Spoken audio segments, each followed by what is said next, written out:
Hi everyone, welcome back.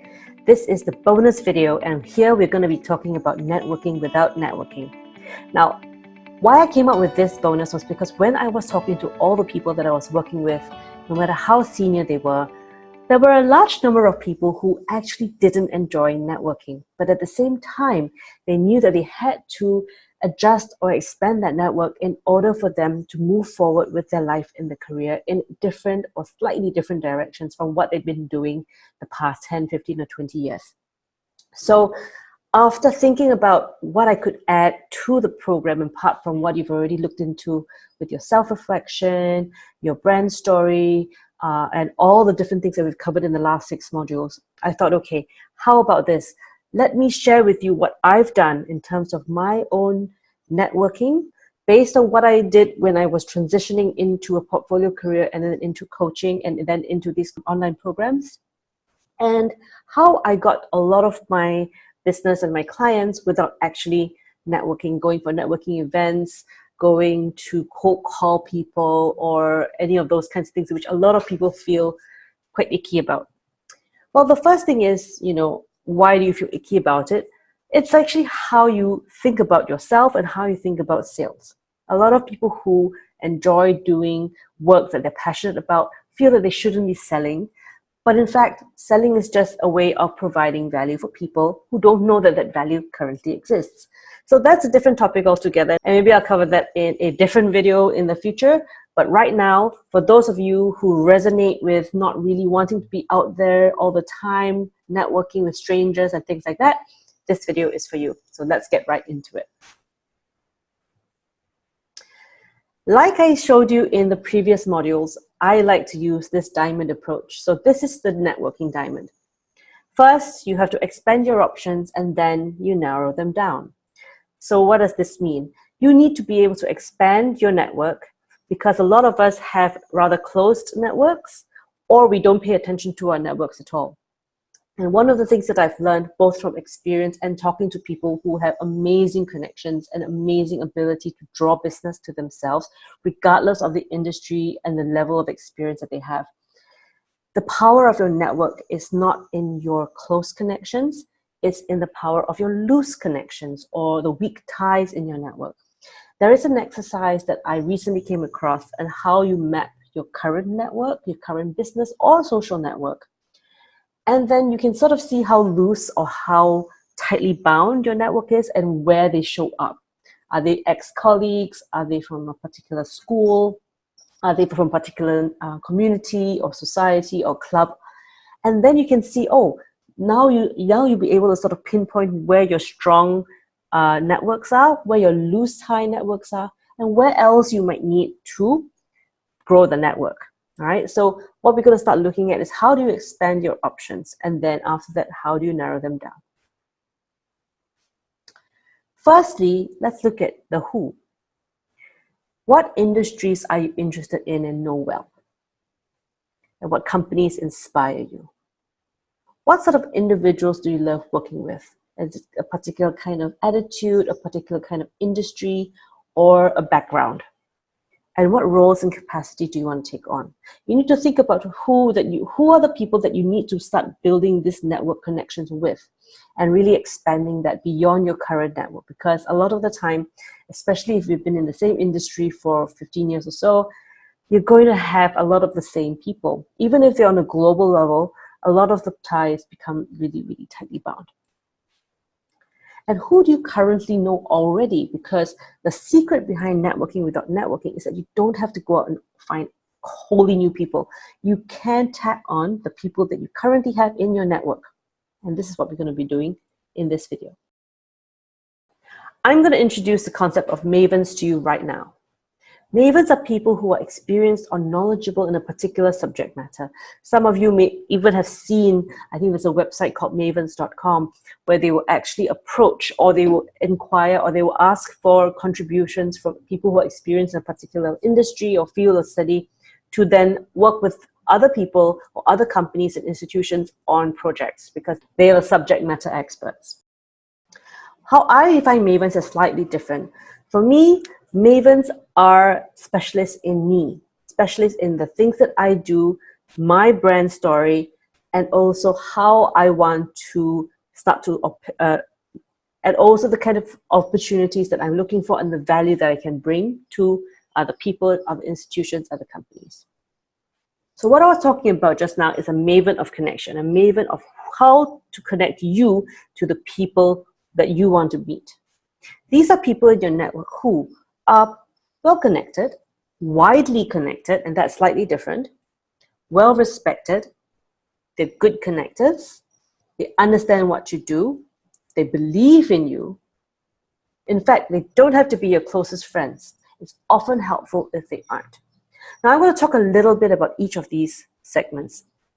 As someone who's well connected knows people very well. They are either of high reputation, or they are of high status, or they've been in an industry for a long time. So they know the who's who of a particular industry or a particular company or a particular community. That's slightly different from widely connected.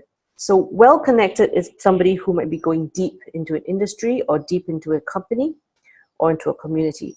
Widely connected means that they have the breadth of the network as well, meaning that they're not just focused on one particular company industry, but they also know people across a broad spectrum of industries. Someone who, for example, knows people in the tech space, the startup space, FMCG, luxury goods, education, scientific research, and social enterprise, for example. That's someone who's quite widely connected. Of course, you can think of many, many other examples. Well respected means that not only are they well connected and widely connected, they are also respected. People look up to them for a particular reason. It may be their experience. It may be just that they're really, really nice, genuine, down-to-earth people. It may be that they are so able to provide value and help, and they're so warm and generous that people respect them. Or they could be people in power as well, and so therefore that lends them that amount of respect.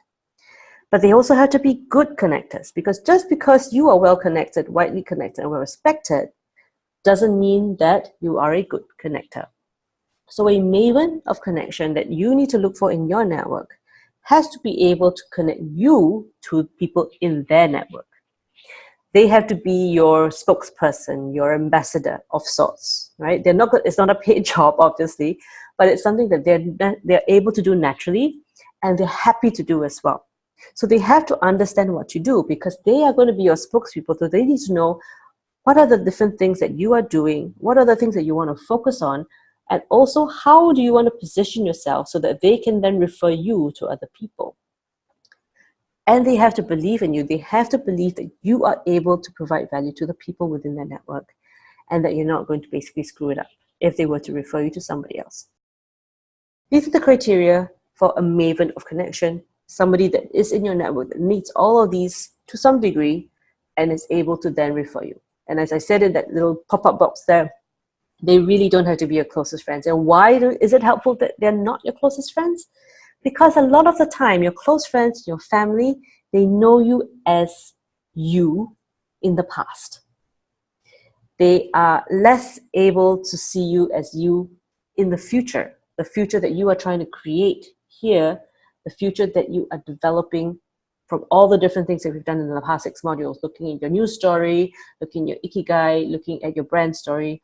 So in order to shift that mindset from the old you to the new you in your oldest friends and family, that is really, really hard, because they've grown up with you or they've been a part of your life for a really long time.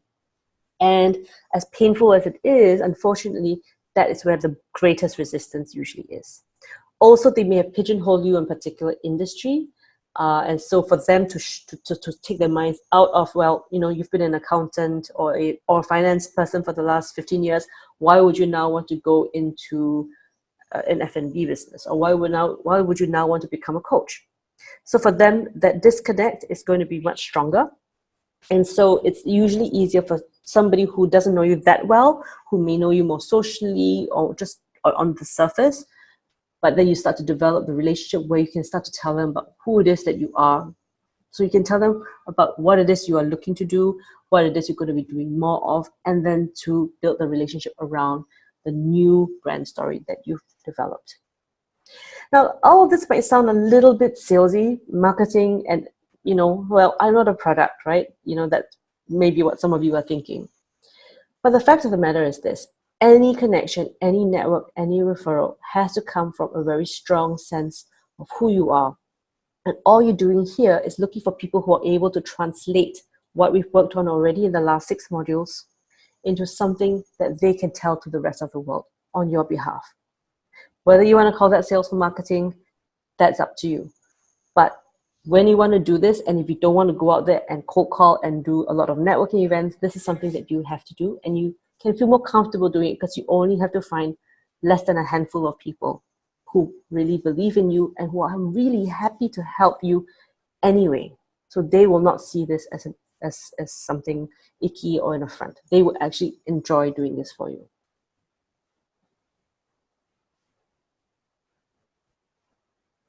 So as I mentioned earlier, there is a power in the weak time. This came from research by Mark Granoveta from Stanford University. The advantages of the weak tie principle, as I sort of touched on really briefly earlier, is this. It takes less effort because you don't have, like I said just now, you don't have to overcome all the baggage or the history of a stronger network tie. There's diversity in the network as well, because you're going to be talking to people who may not be in your inner circle. In fact, they shouldn't be in your inner circle. So they will have a much wider variety of people that you may not have direct access to right now. And again, this is also about reach. So you will be able to reach many, many more people through these nodes in your network, so to speak, that are able to sort of broadcast you and what you stand for and what you are looking for to a much wider audience. So how do you find these mavens? So some of you may already have people in mind, or people who you know that that have helped you in the past, that have given you a lot of referrals. So how do you find mavens? For example, if you were to think about who you or your friends would turn to if you needed a contact outside of your sphere of influence, who are some of the people that you can think of that you could put into this category? I want you to just take a couple of minutes to think and then write them down.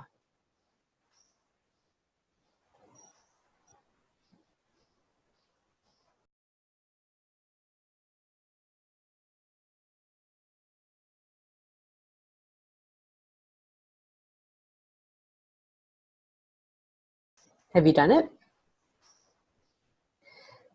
Take a look at that list of names and think, who else could be in this list? Who else would you or your friends turn to if you needed a contact outside of your sphere of influence, outside of your most immediate network?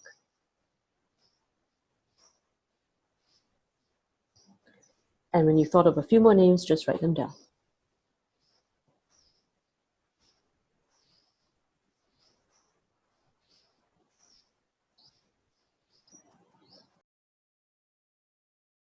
So now take a look at the list of names that you've written down. How many of them meet the criteria of the mavens that we spoke about earlier?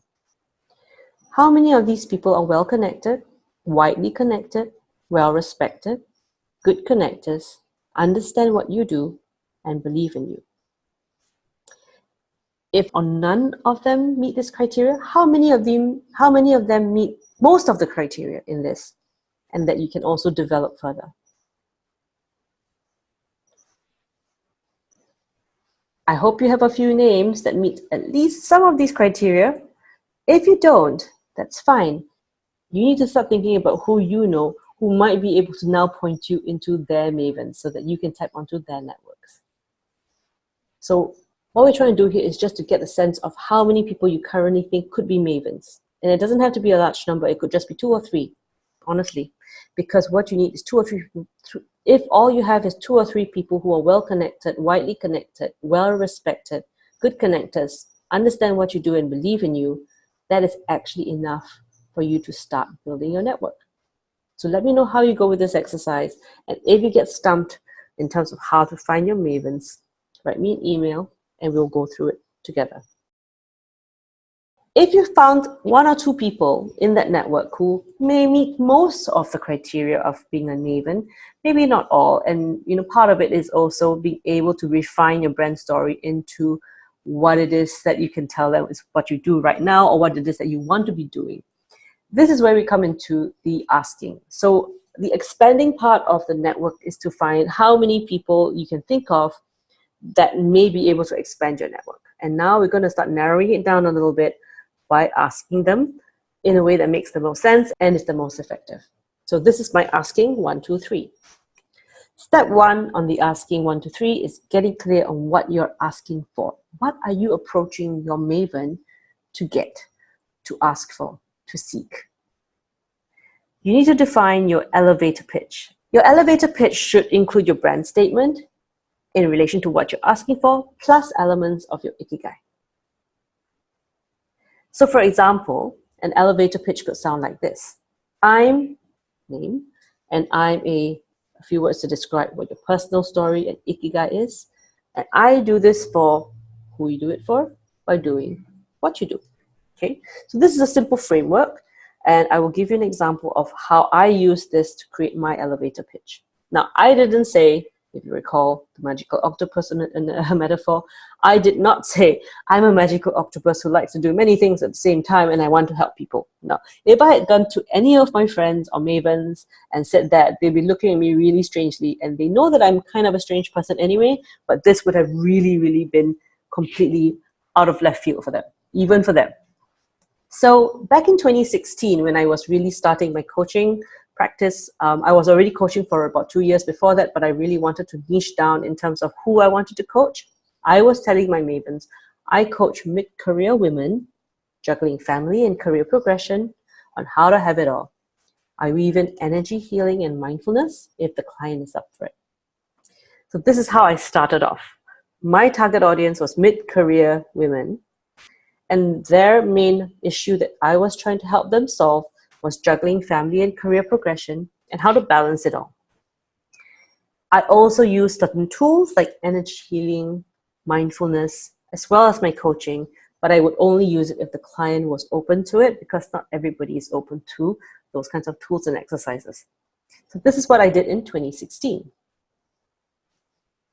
But today, what I usually say is, I'm a career adventurist.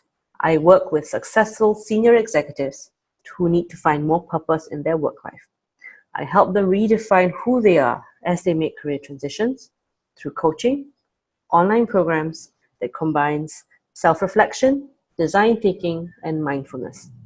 Now you see, that sounds really quite different from what I said in 2016, and that's because my target has shifted a little bit because I'm working more on the online programs now, and I'm working more with people who are going through career transitions as well.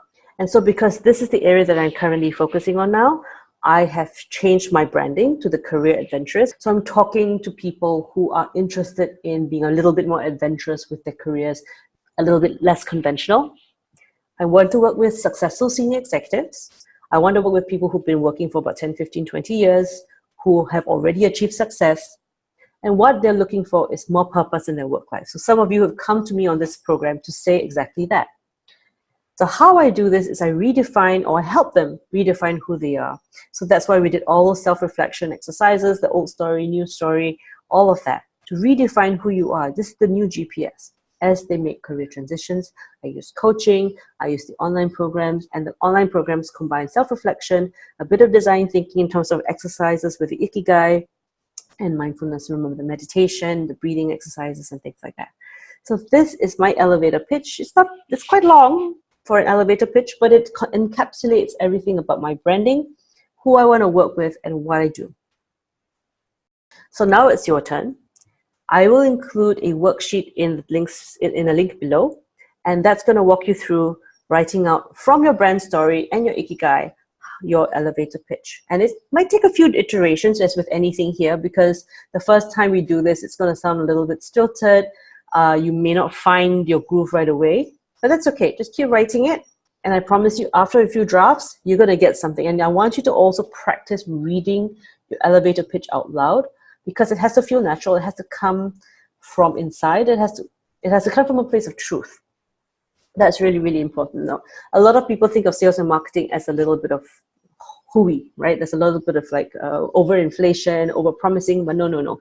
That is really not what I'm going after here. What I'm after is for you to be true to yourself, true to your future vision of yourself and your life and your career, and really come from a place of genuine inner resonance.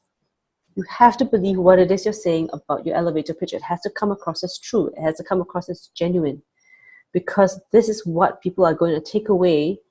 And if they believe in you and if they want to tell people about you and share what you're about, this is what they're going to take with them. Okay, so go down to the link below and start writing out your elevator pitch, because that's part 1 of the asking 1, 2, 3. And then after you're done, come right back to this video. So I hope you've done your elevator pitch. And now we're going to move on to part 2 of asking 1, 2, 3. Shaping the relationship. So if you have your mavens in mind, or if you know somebody who may possibly be a maven, what's really, really important is building a genuine relationship, not just based on what it is you want from them, because that's going to feel one-sided and it's going to feel fake.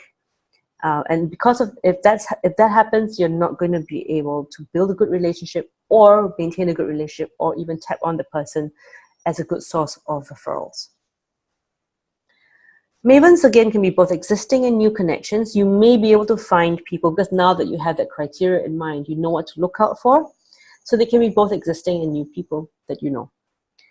If they're an existing contact or friend, you need to make your request clear with them so that they know what you need, because this may be slightly different from your current relationship default. It might be different for how they know you or see you. And again, as I said, with closer friends, it may be even more difficult. So you need to be extremely clear that your elevator pitch is what you're looking for. So your elevator pitch is just the beginning. You can use that to say, well, I'm looking for referrals for people who might fall into this category, depending on what it is your audience is. Or I'm looking for people who may have ideas on how to bring my consulting business forward. Or I'm looking for people who are starting their new business and are seeking advisory or whatever it is that you are doing.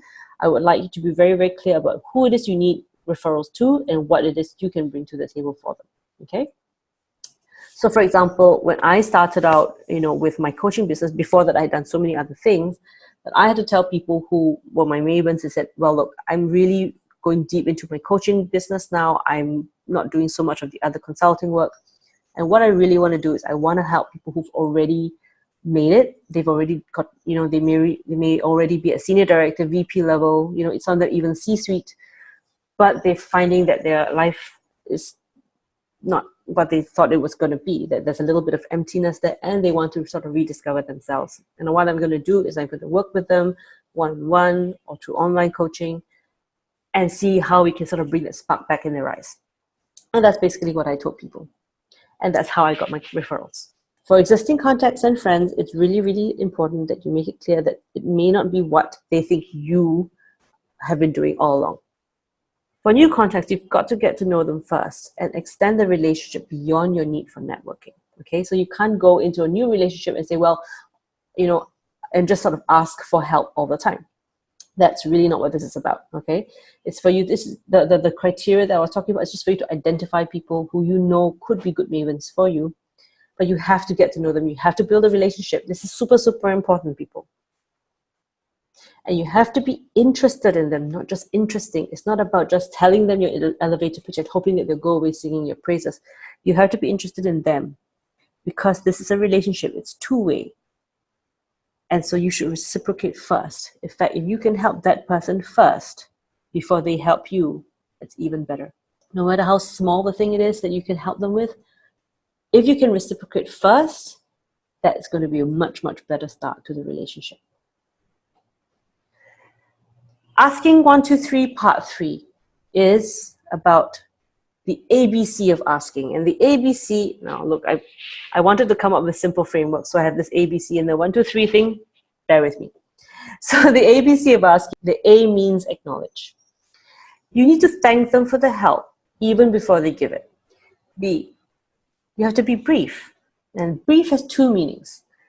If you've ever worked in a creative agency or you've worked in marketing before, you would agree The brief is everything. So you need to know what you're asking for, your 3 main keywords after you've written down your elevator pitch. For example, mine were ambitious, mid-career women, juggling career and family. Right? The ambitious was a shortened version of the career progressions, but these were my three keywords. And these were the kinds of women clients that I tended to attract because I was very clear about my 3 keywords. It also means you have to keep it short and simple. It cannot be a long monologue. It has to be brief, crisp, to the point. And you need to be able to allow your Maven to connect you. What does this mean? You have to make it simple for them to connect you. You need to tell them exactly how to connect you, when to connect you, and what are some of the ways that you don't like to be connected as well. Because the reason you are watching this video is probably because you enjoy your privacy. You probably don't want to be bombarded or inundated with phone calls or meetings every day, right? Some of you might, but some of you might not. So you have to be very, very clear with your Mavens what will work for you and what doesn't. You have to give them specific contact preferences. For example, please connect anyone you think is a good contact via WhatsApp or LinkedIn. Some of you are open to this, right? You think, okay, if your Maven knows you well enough, or if the Maven is well connected and you're welcome to, you're happy to receive any kind of referral because you're just starting out, you're not quite sure who you're really targeting to work with and things like that, then you can just tell your Maven, look, anyone that you think is a good contact based on what you know about what I'm looking for and what I want to do and what I'm good at, just let them know my number. They can connect to me through WhatsApp or LinkedIn or whatever, email, etc. Okay, so you can let that know. Or you could say, please, if you think you know somebody who might fit what I'm looking for or who might really benefit from what I want to do, can you please private message me first before introducing them? In other words, send me a text, send me an email, whatever it is. Let me know this is the person that I want to introduce you to. This is what they're looking for. Send me a LinkedIn bio, some kind of background, and so I can decide if that person is somebody who I think I can help or I can work with. All right? And this is for people who are a little bit more private or who have a much clearer idea of who it is they want to work for or work with. For example, I fall into category 2. I don't like to be connected to just anybody. Right now, at least. And so I prefer if my Mavens sort of text me first and say, hey, I've got somebody in mind to refer to you. Is it okay if I introduce you by email? And I'll say, okay. And this is how I refer people too. So I'm a Maven for other people.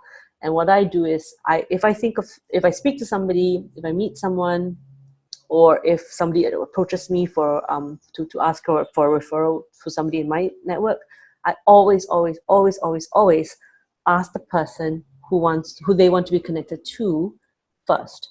I always email them or WhatsApp them or LinkedIn message them, and I say, look, I know this person, they are looking for this. Can I introduce you? This is their bio. This is their CV.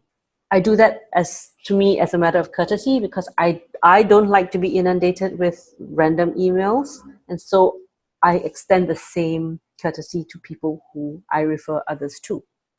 However, if I know that my network of people, if I know that certain people are happy to receive messages from anybody, like in point number 1, I will do that straight away because I would have gotten from them the green light already anyway. Okay, so make it really, really easy for your Maven to connect you without upsetting you and without upsetting them and without upsetting the people that they're trying to refer to you. Okay.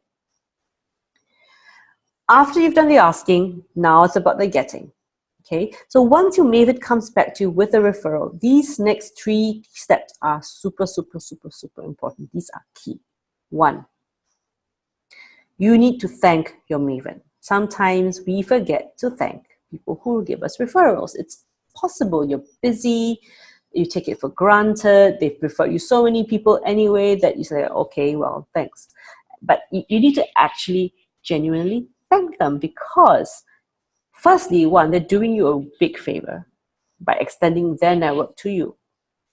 2, this is just politeness and courtesy, right? It's just a courteous way to thank someone who has given you help, whether or not that contact works out.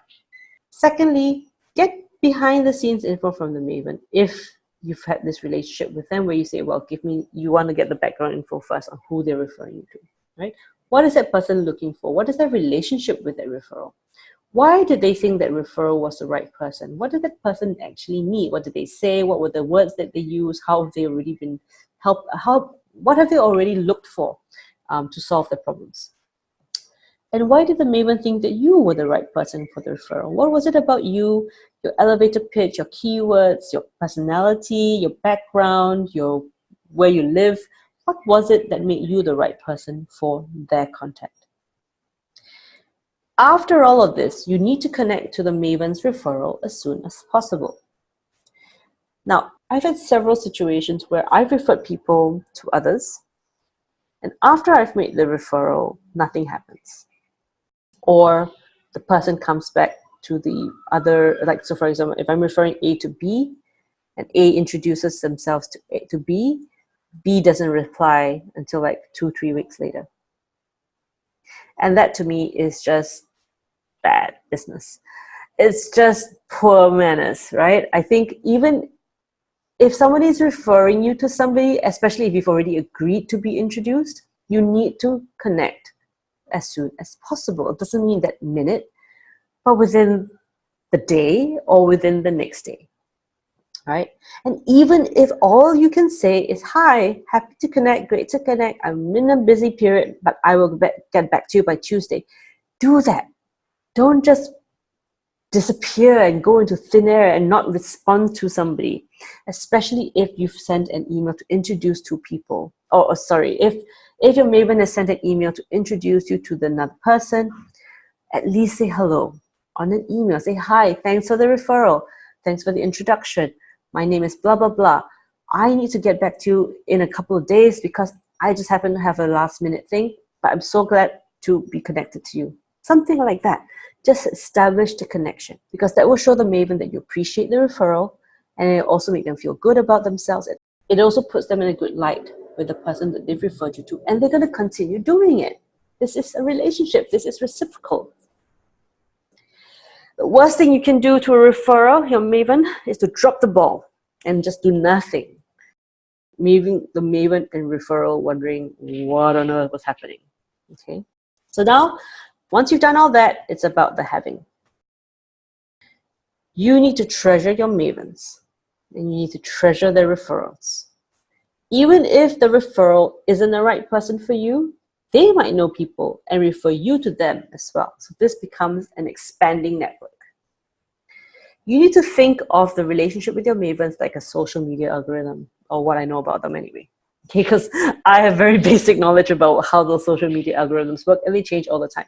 But the basics are this.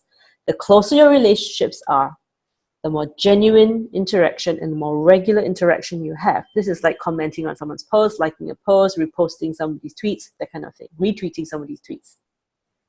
And being clear about what you need, being clear about your statement, the better the referrals you're going to get. Okay, so once you've done the asking, once you've done the receiving of the referrals, and once you've done the relationship building, this is basically how you network without networking, because you're not going out there and talking to every Tom, Dick, and Harry. You are talking to maybe 2, 3, 4 people at the most, and they are referring you, and then from there, their referrals are referring you to other people. Before you know it, you have a loose tie network that's super, super powerful without you even leaving your home sometimes. But that's how we do it. And this is super, super helpful for people who are introverted or people who just don't have the energy to go out there and do networking events. This has worked for me so, so well. It's worked for a lot of people I know as well. So go out there, look for your Mavens, ask them for what you need, and then treasure the relationship so that it builds and builds upon itself over time. So I would like you to have some action steps after this bonus as well. I would like you to think of 3 actions that you'd like to take just from this video alone. What are 3 actions you can commit to in terms of networking without networking? When are you going to do those actions? And how are you going to stay accountable? Who can keep you accountable by doing what? So I'm leaving this to you right now. I really wish you all the best. This process has worked for me super, super well, and I'm sure it'll do the same for you. And I'd love to hear from you in terms of how it's worked. All right. So thank you so much for being part of this Radically Me program. I really appreciate you, as I said in the modules. And I am hoping that I will have additional material over time, which I will add to the program and to the portal, and you will always have access to it. So all the best, and live your Radically Me life. Over and out.